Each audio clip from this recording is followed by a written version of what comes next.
Hey salut! Ici Christian des Artisans d'Azur et bienvenue à Fais-le toi-même, le kit de base de l'aventurier.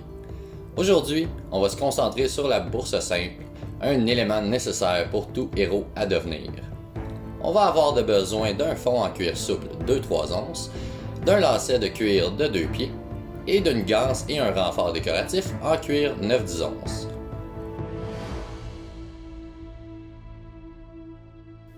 On peut apercevoir le morceau frontal qui a été pré-entaillé qu'on va terminer ensemble.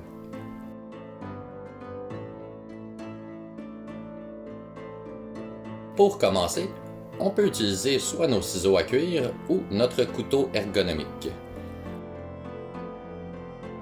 Soyez toujours conscient d'où se situe votre deuxième main quand vous coupez, tel de ne pas la laisser dans le tracé de la coupe.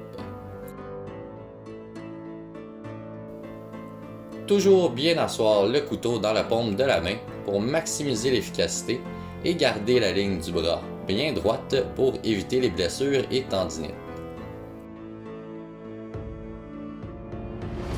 On va toujours essayer de couper avec un angle de 90 degrés pour éviter de voir la fleur du cuir apparaître en dessous de la chair.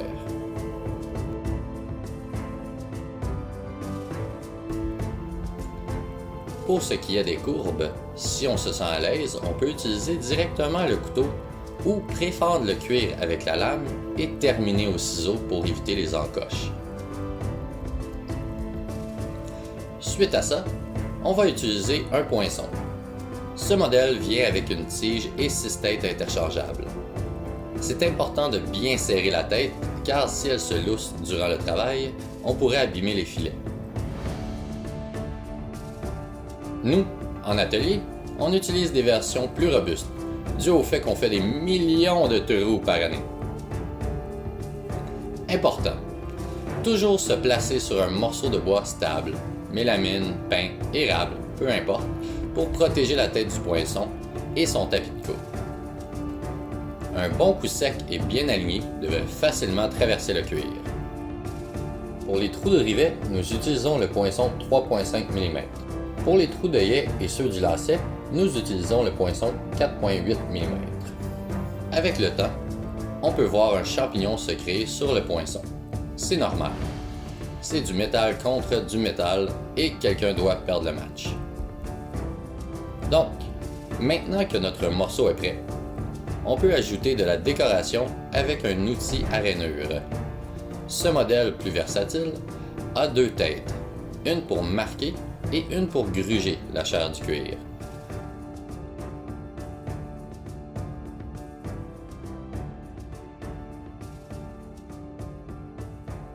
Le guide à droite va s'appuyer sur le côté du cuir et garder notre ligne décoratrice équidistante du bord du cuir.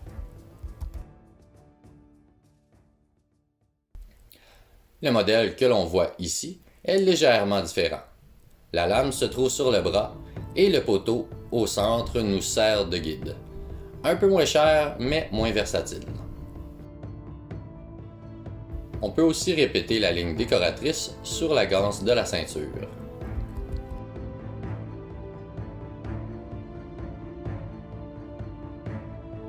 Ensuite, on va arrondir les bouts de notre ganse pour que ce soit moins accrochant et plus esthétique. On peut tracer à main levée si on se sent à l'aise ou se créer un gabarit en carton que l'on pourra réutiliser dans d'autres projets.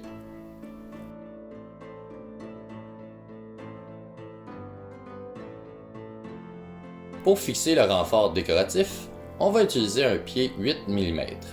Le pied approprié est celui qui arrive le plus juste à la surface du cuir. Plus il dépasse, plus il risque de s'enfoncer croche et de perdre sa solidité.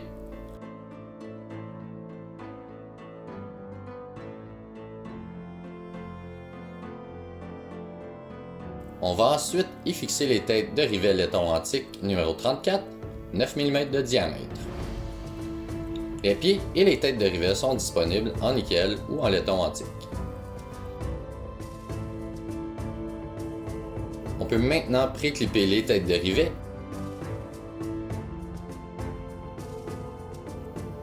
Avec l'aide d'un tape-rivet, on va pouvoir fermer solidement nos rivets tout en gardant le joli look bombé. On place le côté convexe sur la tête, on s'aligne bien droit et un bon coup de marteau va écraser la pied dans la tête et fermer le tout à jamais, à l'aide d'un enclume et de notre fidèle tape-rivet.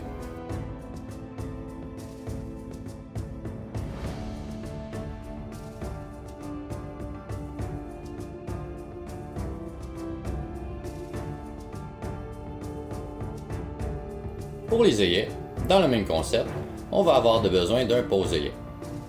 Ceux-ci sont des œillets de 3/16 de pouce, donc on va utiliser l'enclume adapté exactement à la tête. Très souvent, les œillets viennent en 2 morceaux qui s'imbriquent, mais ceux-ci sont du type un morceau, où le maillet va venir faire rouler l'endos pour qu'il se pince au cuir et reste solidement en place.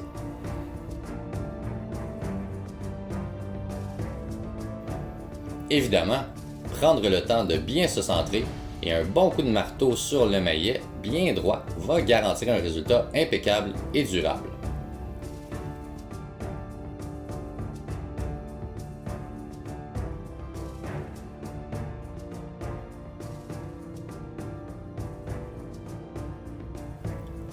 Donc, pour rifter la ganse de ceinture après la bourse, on va tout simplement plier la ganse et rifter le cuir souple en sandwich. Pour les 2 couches de cuir de 9/10 onces, on va utiliser des rivets 9 mm. Cette bande de cuir 9/10 onces de 7 pouces par 1 pouce et quart au bout arrondi devrait faire à la majorité des ceintures. Ici, nous plaçons les trous à 1 pouce de distance.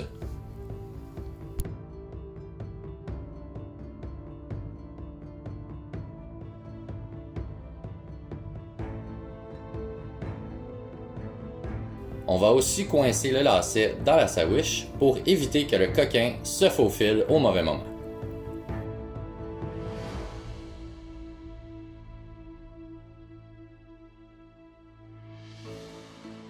Maintenant, à l'aide de l'enclume, on va frapper directement sur le rivet pour vous montrer le look d'un rivet plat. La solidité des rivets va être identique. C'est seulement une question de préférence. Quel look vous préférez? Laissez-nous savoir dans les commentaires. Si jamais le lacet est un peu gros, on peut toujours couper les bouts en biseau pour faciliter le laçage. Presque fini! Maintenant, on passe le lacet à l'intérieur, à l'extérieur, intérieur, extérieur, zip zip zap, jusqu'à ce qu'on sorte les 2 bouts du renfort.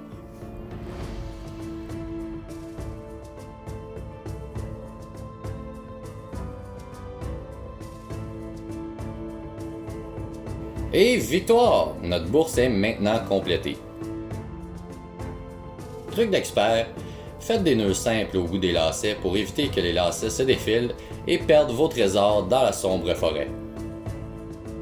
Hey, bonne journée!